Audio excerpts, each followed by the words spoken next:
Hi there. So I'm Julia and I've got Siobhan with me today from MAMS.ie in Ireland. This is a Succeed with Dyslexia webinar. I've been very excited about this webinar because it's an opportunity for me to see further afield. And this is so exciting about the Succeed with Dyslexia webinars. We're really aiming to go around the world and talk about dyslexia success stories, to talk about dyslexia issues, and to really open up those conversations. So without further ado, I'm going to just put my view on so you can see Siobhan. There we are, lovely. And I'll do a nice introduction for you. So Siobhan's, I would say, likely to be the centre of her community. I've not known her very long, but from what I can work out, I think she is right in the middle of things, advocating and supporting and helping people. Does that sound right? Have I understood you correctly? I think I have. Yeah. I think you're a girl with, I've kind of with a very big heart. Yeah. So she's a very active contributor to radio, newspapers, also television stations in Ireland.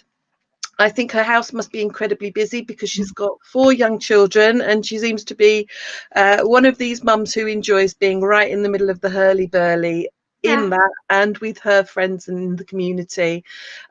She runs a website called MAMS.ie, which is a website with a chat forum, and it also does products and science reviews. And I know that Siobhan writes some blogs on there and also provides links to advice, provides advice herself, and runs competitions, which is always good, isn't it? So I'd like to know a little bit more, Siobhan, about you and about why perhaps you started MAMS.ie. What was the journey to get you there? Oh well, it's 11. I was 11 years ago, and I was working in Oracle, so big multinational company. I was running a team for Europe, Middle East, and Africa, and then I went and had a baby. The cheek of me, and I had a really good, I mean, I managed 2 teams. I had 7 staff underneath me, and working with me, I don't have to say underneath.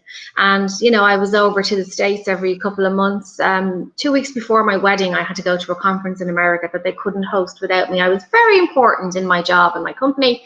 Then I had a baby, so they assumed I'd had a lobotomy. And when I went back to work, the day I was due to go back, they told me my job was gone. It had been relocated to India, and they offered me a different position, 4 grades lower to the one that I had. After going through 7 years of college and with a marketing and business degree and having run 2 teams, to be offered an entry-level position, I was not very happy.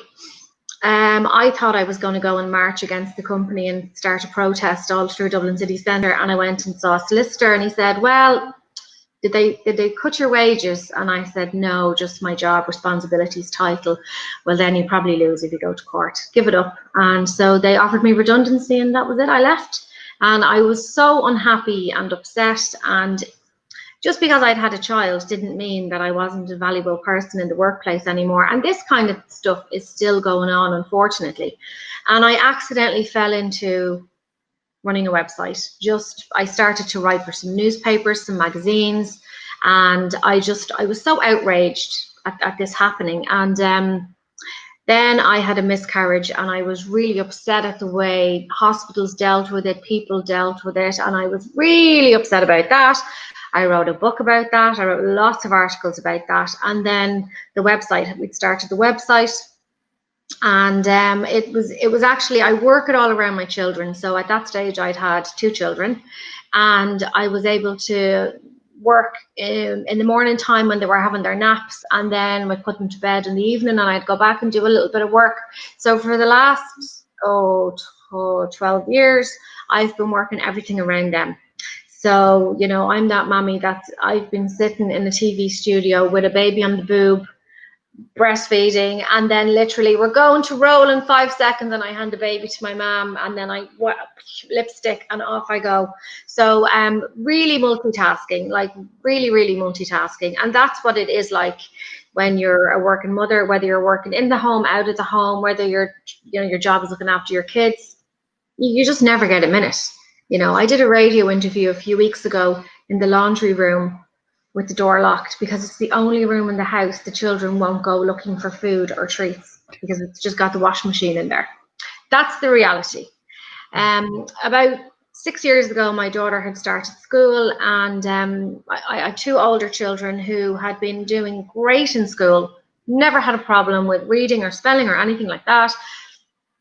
And April started school, and when she was about 6, I went to see her teacher, and I said, you know, she's really struggling with her reading and her spelling, and I was concerned then. And the teacher said, no, don't worry, she just needs a bit of extra support, it's grand. So we got her some extra reading support, spelling support. The following year I went in and I said to the teacher, look, I'm really concerned. Oh, speak of the devil, Mommy's on a call, so this is what happens. Unless the doors are locked, they come looking for food. So I spoke again with the teacher, explained I was really concerned. Homework was now becoming a problem, a lot of stress, a lot of frustration. And again, we were told, oh, you know, just needs a bit of extra support. No, just a little bit of extra support. And so we did that. We do some extra reading and writing at home, or if we were going to the shop, we would do I would give her, you know, the money and say, right, you figure out the change, and she would be counting up how much the things were and change and all that.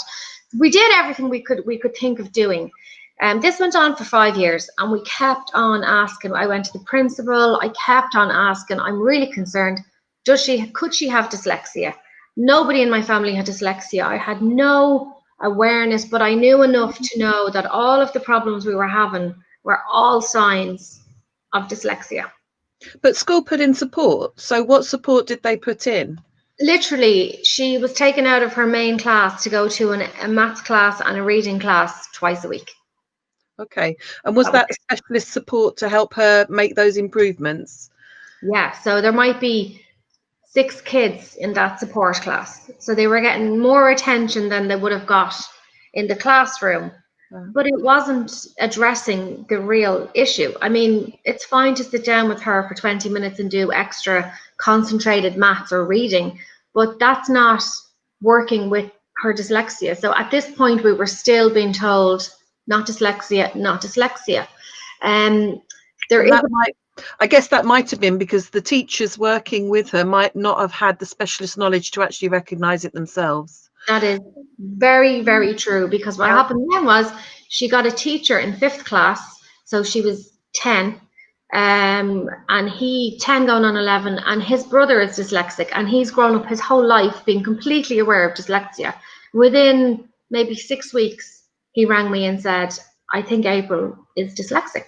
And I said, I've been saying this for the last 5 years, and people keep telling me no, no, no. So he actually pushed for her to have the assessment. So another problem in Ireland is a whole school will get on average 7 assessments within the school year. So out of maybe 1,000 children, they can pick 7 to be assessed.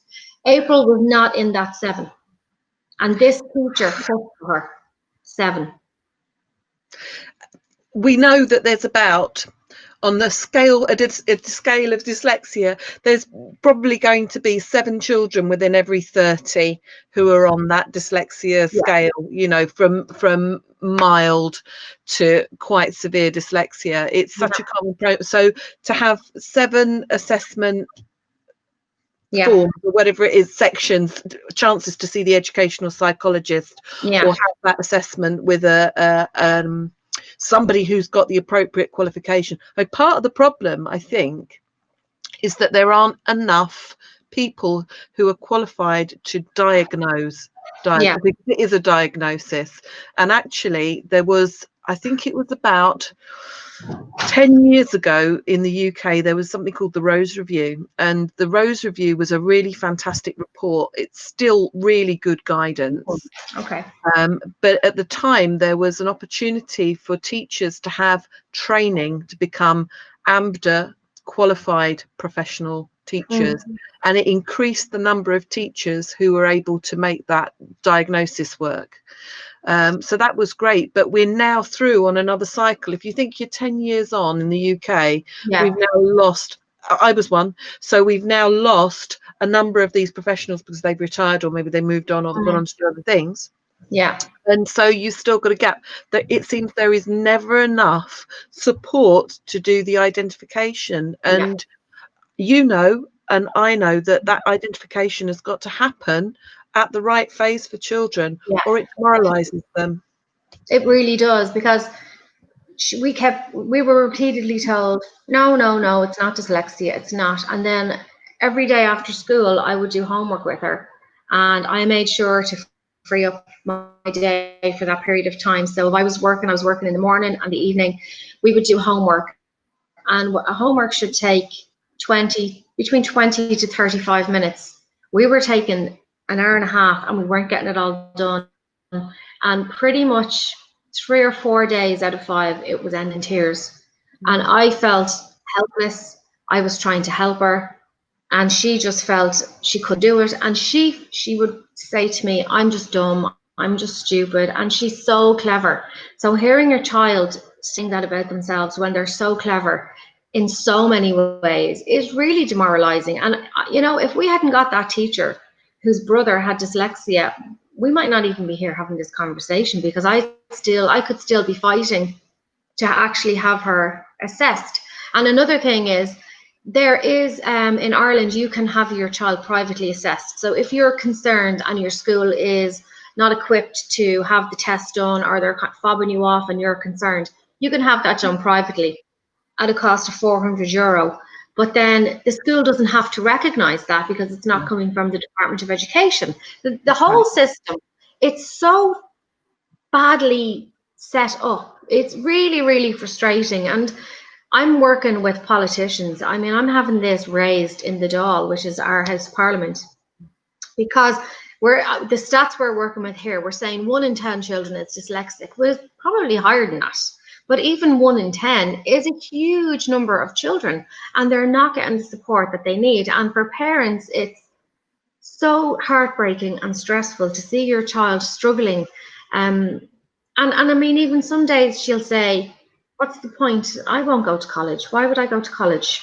What's the point? And I go, but you will go to college, and you'll do something that you love to do, because once she finds something that she loves to do, she'll be great at it. But they do need to have more support for her to get her to that place, because she still has to go through the school system. Unfortunately, she has to go through this rigid system that is really, I just think it sets up dyslexic kids for heartbreak and failure over and over again. When they get tested, they constantly score low because of the way the testing is done.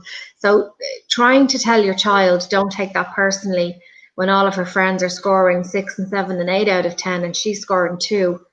A child who's 10, 9, 8 years of age cannot accept that there's nothing wrong if they're scoring so low. And even those tests, I'm not sure dyslexic children should be doing those tests, because it's so demoralizing. And is there not another test they could be doing? It's not to say there's no question of intelligence. It's just that their brain is working in a slightly different way. And those tests, it's like we're trying to trick them into doing badly. It drives me nuts. It really does. And the issue that concerns me is that the damage we do by not getting it right with young people, it lasts a lifetime.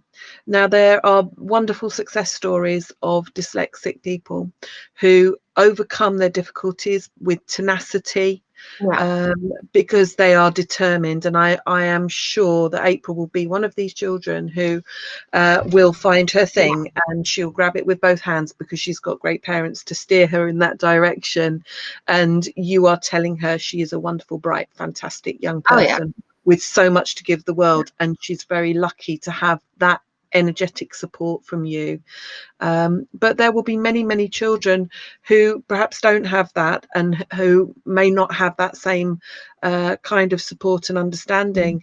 And although I know that there are brilliant success stories and they're hard won, and this is why the Succeed with Dyslexia webinars and campaign is so important, because it's raising awareness of just how tricky it is actually to succeed with dyslexia. It's not an easy ride. It is a huge, huge accomplishment if you do.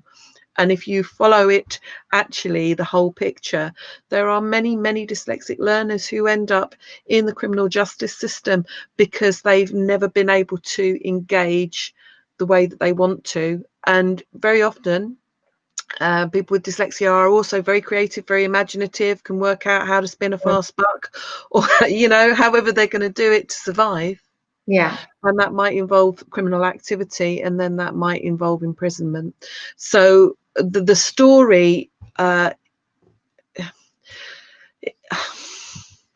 it's a really hard one. And when we talk about successes, and when we talk about the kind of support that we need to give young people to achieve and to believe in themselves, it's got to happen when they're at this age where we can, mitigate against all the other things that are going to happen in life. We know life's going to be difficult, right? We know this is grown-ups.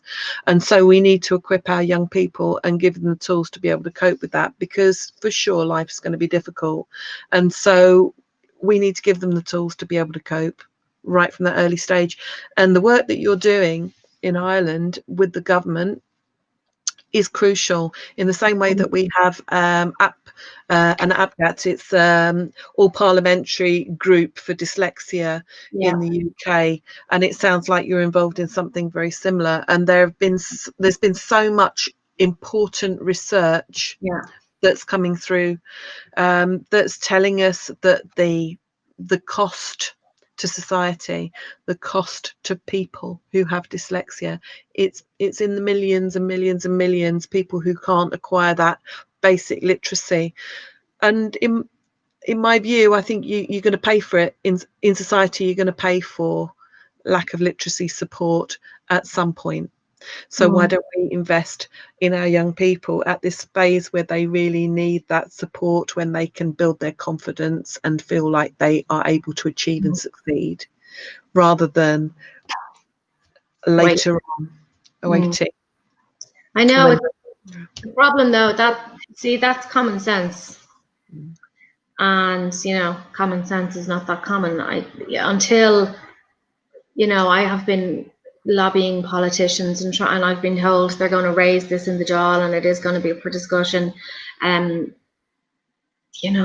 actually get something done, I could write a bill, I could do something, but it has to go through these long, drawn out processes, and I don't know. I mean, it's definitely a fight, and the Dyslexia Association of Ireland are brilliant, and Rosie in there is brilliant.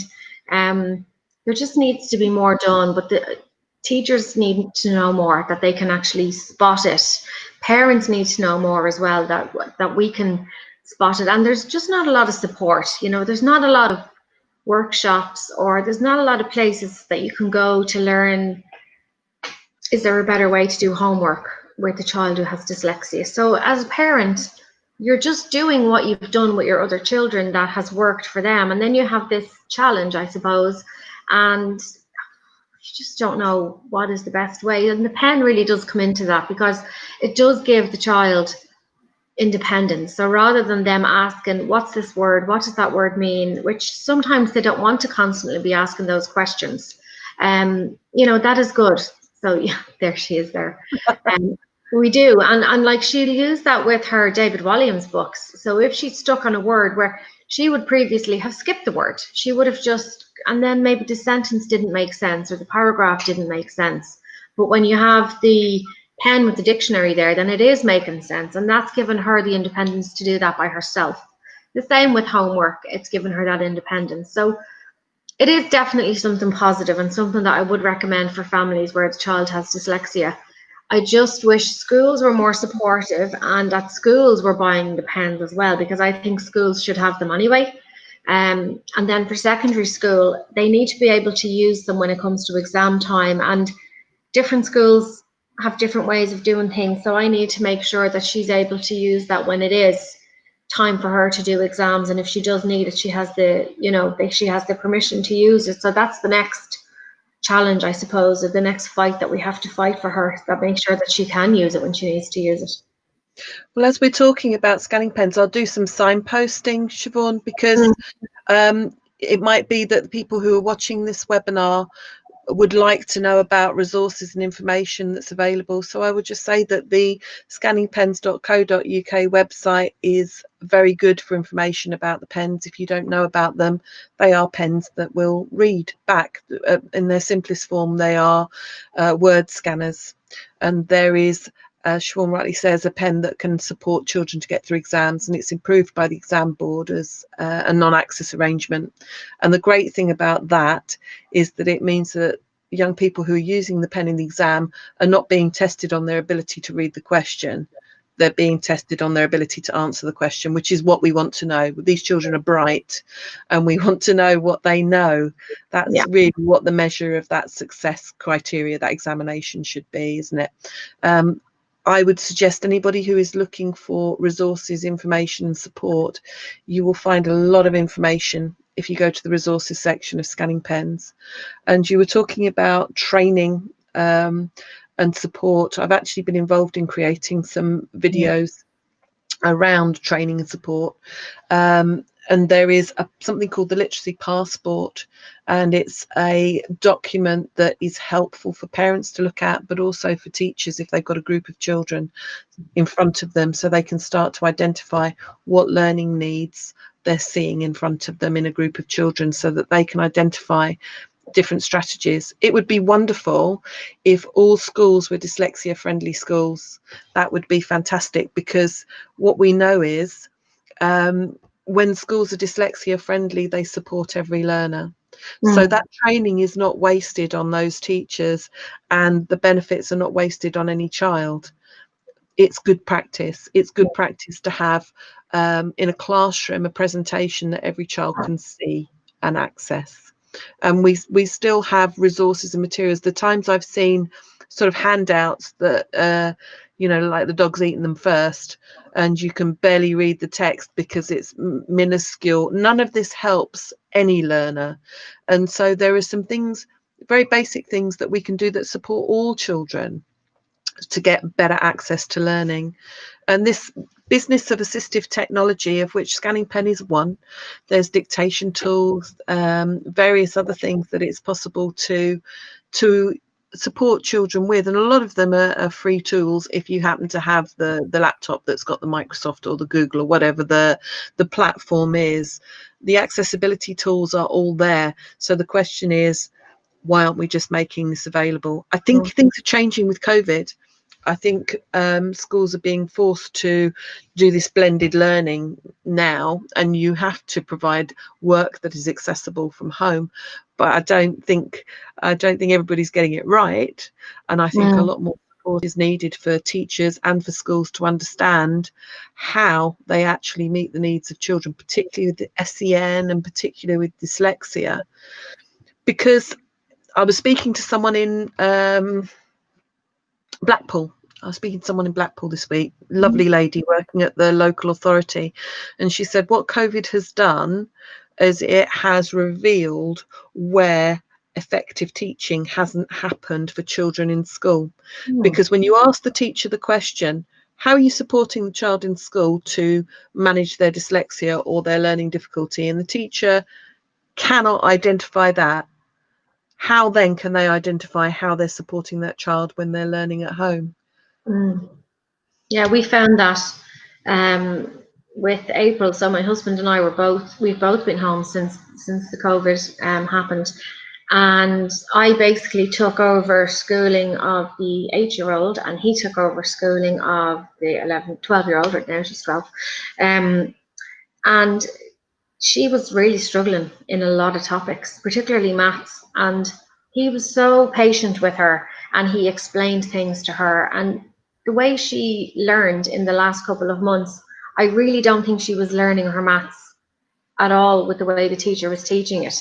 And we really saw, I mean, at the start it was really stressful, but after a couple of weeks she definitely became more comfortable with it. So my husband was great. He really persevered, but the reward was seeing that she was able to then do it herself. And we've been joking about it, like, if we're out and about, and you know, I'd say something like, if that person did a 180-degree turn on their bike or whatever, she'd start telling me what percentage that is of the circle. And we have a kind of a joke now where she's putting everything into fractions and percentages. But at the start of it, she wasn't doing that. Like, she was not doing that at all. And it needed somebody to sit one-on-one with her and properly explain things and really listen to her. And then she did get it. But like, she did get it, but it just took time. And there's no way the teacher was spending any of that kind of time with her, because she had no clue what was going on in that. So actually, this is a great story, because it's just showing the power of parents who then become parent teachers. And I think in the communities there was previously a lot of people who felt that teaching was something teachers did, and they weren't able to do that themselves. But now we're in a different kind of place where we've all been teaching at home. Lots of us have been teaching at home and trying to find ways to make learning engaging. And we've been doing it with lots of different strategies and being intuitive and drawn upon our memories of how to play and make learning fun, because, you know, there's nothing worse than sitting with a resistant child and a worksheet that's got to get done, and it not being any fun. And so I think that parents have got good at learning how to make learning fun for their children. What sort of things have you been doing? What sort of activities have been successful for dyslexia support? Well, we've been like gardening and everything with her. We've been like planting flowers and seeds, and we've been playing board games, and she's been painting. We got her to help us paint furniture. So we would do work inside, and then we would go and do stuff outside. We've been cycling. I got roller skates. I've been roller skating with my children. You're a brave girl. I fell once, and I fell right onto my knees. Obviously, the day I didn't have my knee pads on, and two of my neighbours were walking their dog, and they were across the road. And when somebody's watching you trying to get up on roller skates and you can't, it makes it more difficult. And they were shouting at me across the road, "We'd like to help you, but we're socially distancing." So on top of the two cut knees, I had the mortification of trying to get up, and my daughters were laughing so hard that as they helped me up, they let go and I fell again. But yeah, that was a good, I'd say I bruised 90% of my knees. April thought it was so funny. But like, we've been doing loads of stuff. We've been just building things and cleaning and painting, and they painted the decking and everything. We've part of the day inside, but then a lot of time outside. I think they need to be out playing and getting fresh air. And it's been hard because they couldn't play with their friends. So just we've had them in the back garden and the front garden, and we're quite near to the beach as well. So we've been to the beach a fair bit. But even just going for a walk in the park or something with the kids. And if you have a dyslexic child, and if they are frustrated and you're trying to get through, like there was days we were trying to get through the homeschooling and maybe it wasn't going very well, I think we would say to her, what would you like to do after this? Would you like to go somewhere? Would you like to do something? And, you know, she said, I'd like to dye my hair pink. And then she said, I'd like you to dye your hair pink. Hence the pink hair.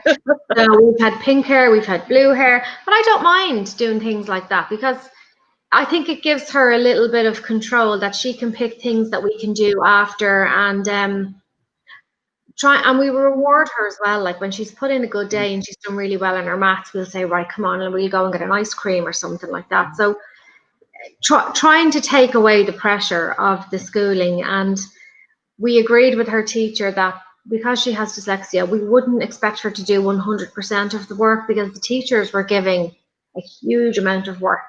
So we would say, look, we might do 60 or 70%, and that's enough for her. So, and we had that conversation with the teacher very early on, because there was a big workload. And I think it's all right to, you know, for parents, if you're feeling under pressure, it's okay to say to the teacher, I'm stressed, my child is stressed. A lot of parents are working from home, so you can't be expected to cram in working, homeschooling, cooking, cleaning, looking after everybody. You know, there's a lot of pressure being put on parents right now. So I think if someone is feeling really overwhelmed, take a day off, give yourself a break. Just take a day and say, well, we're not going to do anything today. We're going to go. Or even we did one day, we went and tried to find as many different leaves as we could in the garden. And we found like about 6 or 7 different types of leaves. And then we came back in, it was starting to rain, and we said to the girls, Now go online and try and figure out what they're all called. What are the crazy long Latin names for them? Things like that. And they enjoy doing that. Just, I think if your child is stressed and struggling, some days you have to just think, right, we're going to stop now and go on and stick on a movie or something like that. Just don't be so hard on them, I think. I completely agree with you. And I think it's hard for parents to self-advocate and advocate for their children. It's hard for parents to say to the school, do you know what you've provided is not supporting my child. This is death by worksheet. Please, can you give us a make and do activity? Can you provide some other opportunities? Because you're just providing something that is making my child very unhappy.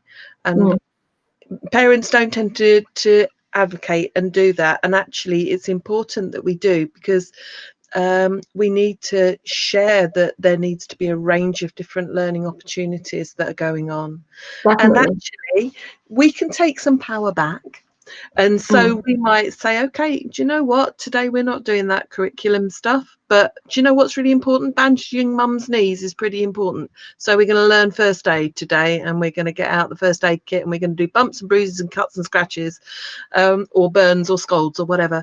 And you can make it up, and it's still just as valuable. All that stuff that you do is still hugely valuable. If you were to do work around how to manage your finances, even, you know, how to spend money, how to keep your money safe, how to avoid getting yourself into debt. These are things that are not taught in school, and it's stuff that we don't normally have time to do with our children. We don't think about doing with children, but actually, for me, like things like first aid and finance, managing your own money, are two really critical things that parents could be doing at home in a fun way too. You know, we don't have to be doing it in such a way that it's stressful or exhausting. We can make these things into games. I did get all of our medical gear out with my son at the early stage of the of the lockdown, and we went through and we had a count up to see what all our bandages were and what equipment we had, and we went through and spent time looking at all of that. And I thought, do you know what? He needed a break from school today, and it's absolutely fine that he did just get on and have a look at what we got, because now I know that he's aware of all of that equipment we've got a box full of stuff, and he knows where it is and what he can do with it. We even did the whole bandage up the arm thing, and I thought, yeah, do you know what, this is okay. We beat ourselves up a lot, I think, as parents, because we think we should be teaching to a curriculum or meeting a particular set of things that are expectations that had of us. And actually, we can be doing so much more and drawing upon our own knowledge. And I think going out in the garden and collecting up leaves and all of that sort of thing is grand. It's a really good activity to be doing. It's okay to be curious, and it's okay to be interested in something, or just find something, a book that maybe inspired you, and have that moment where you share it and you talk about it. And okay, it might not be what school thinks you're doing, but do you know what, if you are sharing a love of reading together, if you're sharing enjoyment of a learning activity together, that's really powerful stuff. And I dare say it'll be the things that these children remember more than anything else when they leave school. They'll probably remember lockdown and the lovely activities that you did together and that you learned together. So I remember I must have been maybe about 7 or 8. My mum bought me a plaster casting kit, and it was Beatrix Potter. I think it was Mrs. Tiggywinkle. And we got a little soft bag of plaster that came with it, and had to cut it out and put the little mould in, and then find a pint glass to put that in, and mix up the plaster and pour it into the mould. And that was a sort of a Sunday afternoon activity where we made this little mould and then turned it out of the rubber and then painted it. And I had the Beatrix Potter book with Mrs. Tiggy. It was Mrs. Tiggywinkle, who's a hedgehog, a hedgehog lady, like a hedgehog mummy. And with a rolling pin, or with her pinny with little blue dots on it. Really lovely little character. And I had the most wonderful afternoon painting this little character. And actually that little formative experience really sparked me. I ended up going to art school and studied sculpture and did lots of work with plaster casting and sculpting. And I think all of that came out of that just little inspirational moment with my mum, where we just had a bit of a nice time together, and it led me to a creative experience in my further education that I've always looked back upon with great enjoyment. So that's everything that you are doing has value. And when you are struggling with a child with dyslexia, what I would say is, you know, it's okay.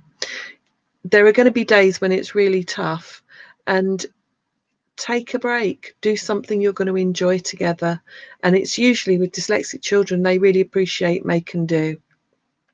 Siobhan, I'm just looking for you. I can see that I've gone huge on the screen, but I can't see you anymore. So I think you may have fallen off, or your internet has disappeared, which is a real shame, because I was having such a lovely, lovely conversation with you. So yes, I'm so sorry if you've come to listen to Siobhan talk a bit more. She has fallen off the call, but what I'm going to do on her behalf is I'm just going to show you a couple of slides that she highlighted to me when we did our preparation for this webinar. So if you are interested in finding out about Siobhan's story and about her daughter, and actually some of the real difficult challenges that she's faced and what she is trying to do, if you would like to go over to the MAMS.ie website, there is a really great article that's there that you can read if you would like to find out a little bit more. So I would really love if you went there after this webinar and you had a little look around if you've not been there before. So please do find your way there. So that's MAMS.ie. And you will see that there's an Ask the Expert section, and there is lots and lots of interesting info there that you can have a look at. And I'll just go on to this slide as well. This is another one that Siobhan gave me, and she was telling me how influential her Dyslexia Association in Ireland is, and how helpful that has been. So she's got another article here now where I believe she's been talking about dyslexia and how it gets supported, and that's on WLRFM, and there are some links there. And so it says if you missed it, you can catch up on our chat on Denise today at WLRFM about dealing with our daughter's dyslexia and the difficulties of getting the Department for Education to deal with this issue. So I know Siobhan was very keen to share that with you, and it's going to take a groundswell movement really, and it's going to take more of us talking more about dyslexia to help change the future for our young people. So please do get involved. Have a listen to that that radio show, because I know that there will be more high quality information for you there. And then finally, Dyslexia Association of Ireland. Siobhan spoke very, very highly of Rosie there, and I know that they are working very hard to be able to support the many, many families who are looking for additional information and support in Ireland. So that's another really good signpost for you as well. So I'm going to sign off. I'm going to sign off from me. I'm going to sign off from Siobhan as well, because I know that she'd want to say thank you very much for listening, tuning in. And I know that she would also be very keen to say that if you need to get in contact, do so via the MAMS.ie website. She certainly is a lady in the centre of her community, very, very willing to support and help. And dyslexia, because of the difficulties that she's been experiencing personally, now is very high on her agenda. So if you're looking for support in Ireland, I think these are 2-3 really good signposts for you. Thank you very much for joining us today. I will just remind you that there is a website that we talked about earlier, which was the scanningpens.co.uk website, and you will be able to get information there.